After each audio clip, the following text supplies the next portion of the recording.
당신은 지금 무엇을 연습하고 계십니까? 골프 스윙을 연습하는 분도 계실 것이고, 노래를 연습하는 분도 계실 것입니다. 손자와 어떻게 대화할까 연습하는 분도 있겠지요. 그런데 제가 오늘 여러분께 여쭤보고 싶은 것은 그런 연습이 아닙니다. 저는 지금 101살입니다.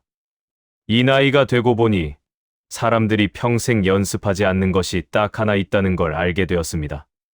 그리고 그것을 연습하지 않은 사람들이 마지막 순간에 어떤 표정을 짓는지도 보았습니다. 수십 년 동안 수만 명의 사람들을 가까이서 지켜보면서 말입니다. 잘 사는 연습은 누구나 합니다. 더 건강하게, 더 부유하게, 더 존경받게. 우리는 그 연습을 위해 평생을 씁니다. 그런데 잘 떠나는 연습을 한 사람은 제가 살아온 100여 년 동안 손으로 꼽을 만큼 드물었습니다. 오늘 제가 드릴 이야기는 그것입니다. 떠나는 연습, 마무리의 연습, 그리고 그 연습을 일찍 시작한 사람과 끝내 시작하지 못한 사람 사이에 얼마나 다른 마지막이 놓이는가에 대한 이야기. 이것은 제가 드리는 충고가 아닙니다. 충고를 드리기엔 저도 아직 그 길 위에 있습니다. 이것은 그저 100년을 살아본 사람이 당신 곁에 앉아 조용히 털어놓는 이야기입니다. 끝까지 들어주시면 고맙겠습니다. 제가 50대였을 때 저보다 20살쯤 연상인 노교수 한 분을 뵌 적이 있습니다. 그분은 당시 70 중반이셨는데 유독 표정이 고요하셨습니다. 슬픔도 아니고 체념도 아닌 뭔가 다른 것이었습니다. 저는 그때 그분께 여쭤보았습니다. 선생님, 어떻게 그렇게 평온하실 수 있습니까? 그분이 잠시 생각하시더니 이렇게 말씀하셨습니다. 나는 젊었을 때부터 연습을 했네. 떠나는 연습을. 저는 그 말이 무슨 뜻인지 그때는 잘 몰랐습니다. 솔직히 말씀드리면 그 말이 조금 불편하기도 했습니다. 죽음을 생각하는 것이 젊은 시절의 저에게는 패배처럼 느껴졌기 때문입니다. 마치 인생을 일찍 포기하는 사람처럼 보였달까요? 그런데 지금 100살이 넘어서 그 말을 다시 떠올리면 저는 그분이 얼마나 지혜로운 분이셨는지를 비로소 압니다. 그리고 그 말을 흘려들은 제가 이후 얼마나 많은 것을 돌아서 왔는지도 압니다. 잘 떠나는 연습은 죽음을 빨리 맞이하는 연습이 아닙니다. 그것은 오히려 살아있는 지금을 더 분명하게 살아가는 연습입니다. 이 차이가 중요합니다. 이 차이를 이해하는 사람과 그렇지 않은 사람 사이에 노년의 풍경이 완전히 달라집니다. 제가 지켜본 두 종류의 노년이 있습니다. 한쪽은 끝까지 붙잡는 노년입니다. 재산을 붙잡고 자식들의 관심을 붙잡고 자신이 한때 가졌던 지위와 역할을 붙잡으려 합니다. 무언가를 내려놓는 것이 곧 패배라고 느끼기 때문입니다. 이런 분들의 얼굴에는 시간이 갈수록 긴장이 쌓입니다. 주름이 아니라 긴장이 쌓이는 겁니다. 그리고 마지막에 가서는 참 많은 것을 원망하며 눈을 감습니다. 다른 한쪽은 천천히 내려놓는 노년입니다. 역할을 내려놓고 체면을 내려놓고 자신이 옳다는 고집을 내려놓습니다. 이런 분들은 처음에는 뭔가 잃어버리는 것처럼 보입니다. 그런데 시간이 지나면 오히려 얼굴이 밝아집니다. 관계가 깊어집니다. 그리고 마지막에 가서는 조용히 감사하면서 눈을 감습니다. 저는 수십 년 동안 이 두 종류의 노년을 가까이서 지켜보았습니다. 강단에서, 상담실에서, 병원 복도에서, 그리고 장례식장에서. 어느 쪽이 더 아름다운 마무리인가는 제가 굳이 말씀드리지 않아도 여러분이 이미 아실 것입니다. 그렇다면 왜 알면서도 그 연습을 하지 못하는 것일까요? 저는 이 질문을 오래 붙잡고 살았습니다. 그리고 내린 결론은 이것입니다. 사람들이 떠나는 연습을 하지 못하는 것은 게으름 때문이 아닙니다. 두려움 때문입니다. 죽음을 생각하는 것이 죽음을 불러오는 것 같은 두려움. 내려놓는 것이 존재가 사라지는 것 같은 두려움. 마무리를 준비하는 것이 이미 삶을 포기한 것 같은 두려움. 이 두려움은 아주 오래되고 아주 깊습니다. 그리고 이 두려움 때문에 많은 분들이 마지막 연습을 자꾸 뒤로 미룹니다. 내년에 은퇴하고 나서 건강이 좀 더 나빠지면 그렇게 미루다가 결국 연습할 시간이 없어지는 겁니다. 저도 그랬습니다. 솔직히 말씀드려야겠습니다. 저도 한동안 죽음이라는 단어를 일부러 피했습니다. 그것을 정면으로 바라보는 것이 불경스러운 일처럼 혹은 너무 이른 항복처럼 느껴졌습니다. 그래서 저는 그 주제를 책에서도 강의에서도 오랫동안 비켜갔습니다. 그러다 제가 80을 넘기면서 주변의 많은 분들이 하나씩 떠나기 시작했습니다. 오랜 친구들이, 사랑하는 동료들이, 그분들이 마지막에 어떤 모습으로 떠나는지를 곁에서 지켜보면서 저는 비로소 그 노 교수의 말을 다시 떠올렸습니다. 그리고 뒤늦게나마 연습을 시작했습니다. 여러분께 한 가지 여쭤봐도 되겠습니까? 지금 이 순간 당신이 가장 내려놓기 어려운 것은 무엇입니까? 재산입니까? 자식에 대한 기대입니까? 아니면 자신이 옳다는 어떤 확신입니까? 아주 솔직하게 지금 이 질문을 마음속에 한번 품어보시기 바랍니다. 급하게 답을 내지 않으셔도 됩니다. 그냥 그 질문을 마음에 두고 제 이야기를 계속 들어주십시오. 제가 아는 한 분이 계셨습니다. 사업을 크게 하신 분으로 70이 넘어서도 회사 경영에서 손을 놓지 않으셨습니다. 아들이 있었고 그 아들이 이미 충분히 능력 있는 어른이 되어 있었는데도 아버지는 결정권을 내주지 않으셨습니다. 자신이 없으면 회사가 무너질 것 같다는 두려움 때문이었습니다. 아니, 정확히는 자신이 없어도 회사가 잘 돌아간다는 사실이 두려우셨던 것 같습니다. 그것이 곧 자신의 무용함을 증명하는 것처럼 느껴지셨기 때문이지요. 그분이 80 중반에 쓰러지셨을 때 병상에서 하신 말씀이 있습니다. 제가 직접 들은 말씀입니다. 나는 회사 걱정만 하다가 정작 중요한 걸 못했어. 그 중요한 것이 무엇이냐고 제가 여쭤봤습니다. 아들 녀석이랑 그냥 밥 한번 편하게 먹는 것. 그게 이렇게 어려울 줄 몰랐어. 그 말이 오래 마음에 남았습니다. 그분의 아들과 나중에 이야기를 나눴는데 아들도 같은 말을 했습니다. 아버지가 사업 이야기 말고 다른 이야기를 하신 적이 없다고. 아버지의 속 이야기, 아버지가 무서웠던 것, 아버지가 후회하는 것. 그런 이야기는 한 번도 들어본 적이 없다고. 두 사람이 수십 년을 같이 살았는데 서로를 몰랐던 겁니다. 이것이 떠나는 연습을 하지 않을 때 생기는 일입니다. 역할 뒤에 숨어서 인간 대 인간으로 만나는 것을 자꾸 미루다 보면 어느 순간 그 시간이 없어집니다. 그리고 그때서야 비로소 내가 가장 원했던 것이 무엇이었는지를 알게 됩니다. 너무 늦게. 반대로 제가 아는 또 한 분이 계셨습니다. 퇴직하신 교사분으로 퇴직 후에 아주 작은 일을 하셨습니다. 동네 도서관에서 아이들에게 책 읽어주는 봉사였습니다. 소득도 없고 지위도 없고 누가 알아주지도 않는 일이었습니다. 그런데 그분의 얼굴이 제가 기억하는 어떤 사람의 얼굴보다 맑았습니다. 그분께 한번 여쭤봤습니다. 선생님은 어떻게 그렇게 표정이 편안하세요? 그분이 이렇게 대답하셨습니다. 나는 이제 잃을 것이 없어서요. 저는 처음에 그 말을 슬픈 말이라고 생각했습니다. 그런데 그분의 표정을 보니 그것은 슬픔이 아니었습니다. 그것은 자유였습니다. 잃을 것이 없다는 것은 지킬 것에 매이지 않아도 된다는 뜻이었고, 그것이 그분에게는 해방이었던 겁니다. 이것이 내려놓음의 역설입니다. 내려놓으면 잃을 것 같은데 실제로는 더 많은 것을 얻게 됩니다. 내려놓으면 약해질 것 같은데 실제로는 더 단단해집니다. 이것은 제가 이론으로 드리는 말씀이 아닙니다. 제가 100년 동안 직접 목격한 일입니다.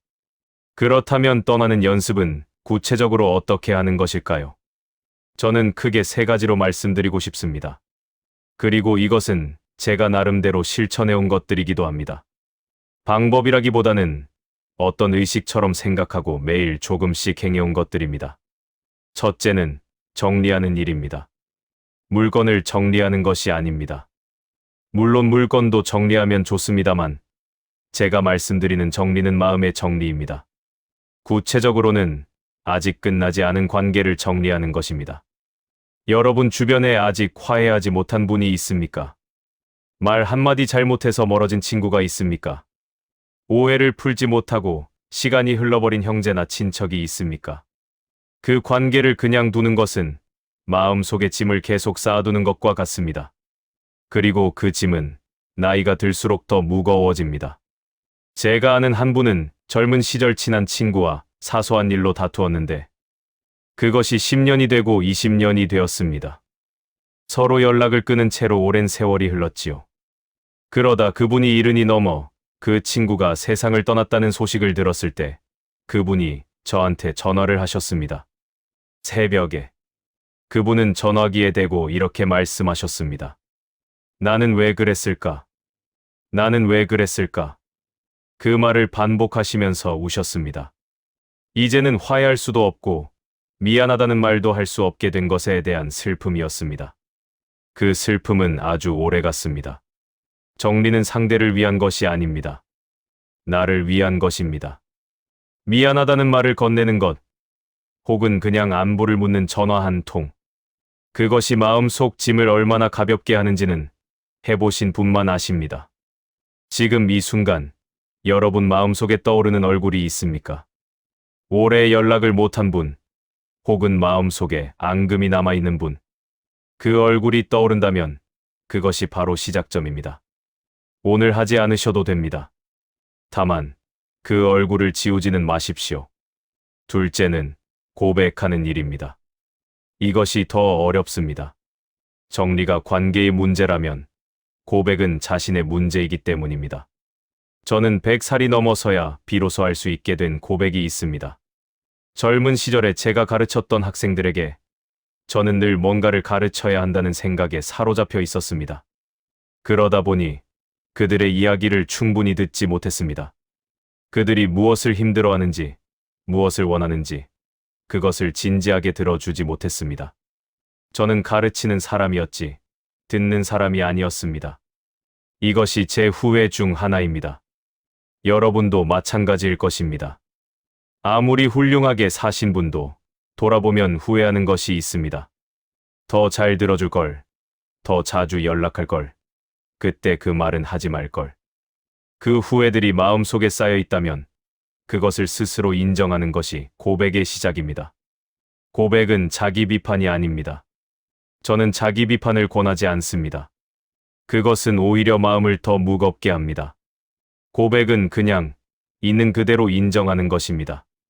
나는 그때 그랬다. 그리고 그것이 충분하지 않았다.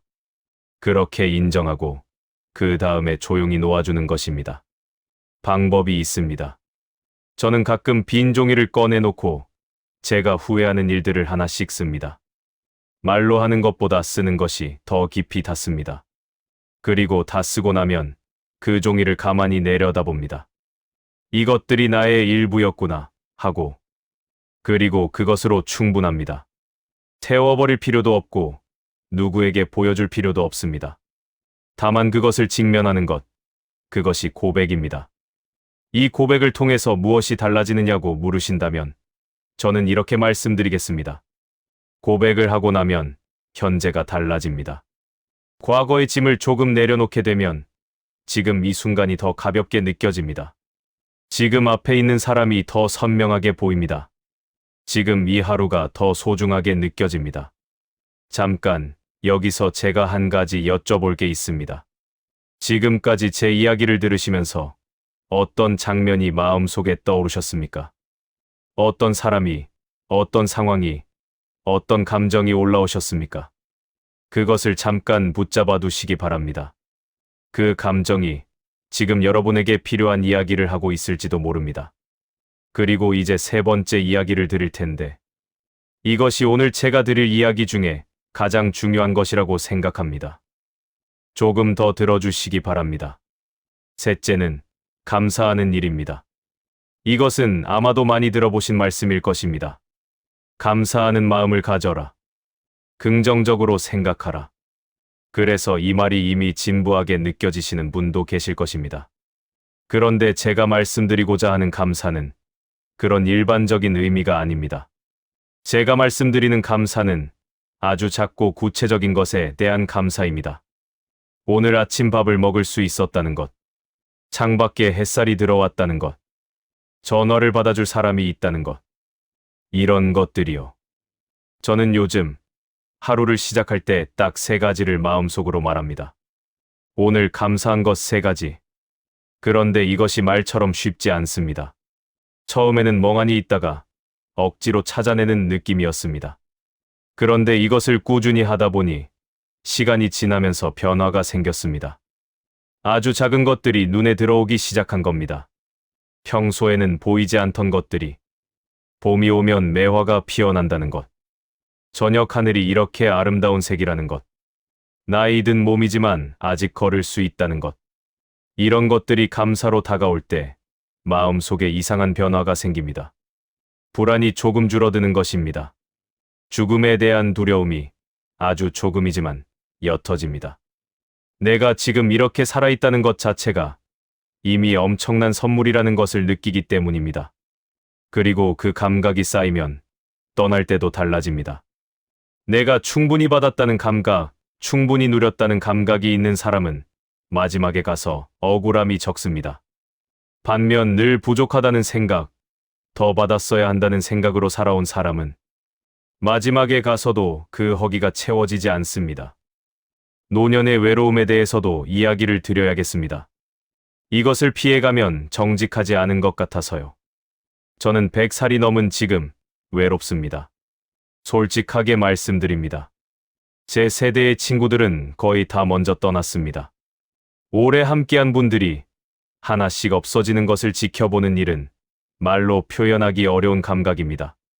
공기가 빠져나가는 것 같은, 세상이 조금씩 낯설어지는 것 같은, 그리고 그 외로움은 사람이 많다고 해소되지 않습니다. 자식이 옆에 있어도, 손자가 뛰어다녀도 어떤 종류의 외로움은 여전히 거기 있습니다. 그것은 나쁜 것이 아닙니다.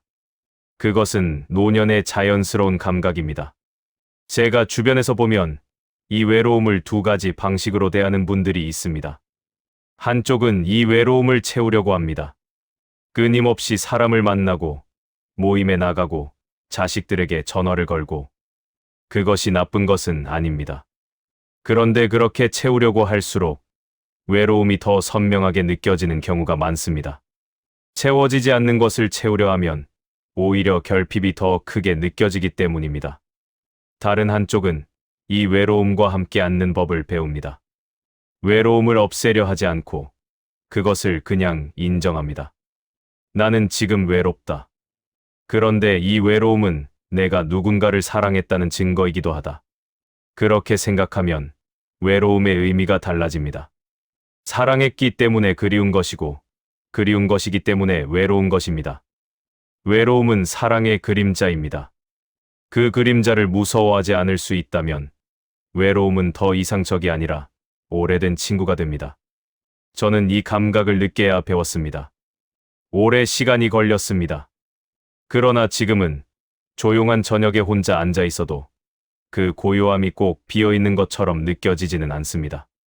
그 안에 많은 것이 있습니다. 지나간 기억들, 사랑했던 사람들의 목소리, 그리고 지금 이 순간 살아있다는 감각.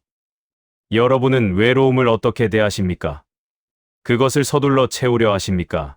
아니면 그것과 함께 앉는 법을 배우고 계십니까? 이것도 역시 연습이 필요한 일입니다. 후회에 대해서도 한 말씀 드리겠습니다. 제가 만나본 분들 중에 후회가 없다는 분을 거의 보지 못했습니다. 저도 물론 후회가 있습니다.